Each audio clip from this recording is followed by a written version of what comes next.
If you don't need massive output and tank size, this compact Blackridge Inflator could be the unit for you. This brand new design delivers a free air delivery increase on the old model, now 70 litres per minute. With an 8-litre tank for quick bursts of high pressure, this inflator is perfect for pumping up car tyres, sports equipment and toys. It'll even drive low-power air tools, such as an airbrush or stapler, if you add a regulator available separately. Although smaller than most of the range, this unit is still capable of 115 psi, delivered through a single outlet. An automatic pressure switch fires up the inflator at 85 psi or lower and shuts off once 115 psi is reached. Should the unit fail to stop, a safety release valve will prevent harm to people, tools, and the inflator itself.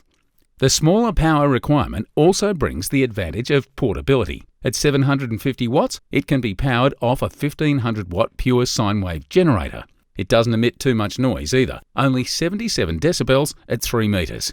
Finally, an oil-free motor keeps the maintenance requirements down, making this truly the ideal compressor for occasional home use.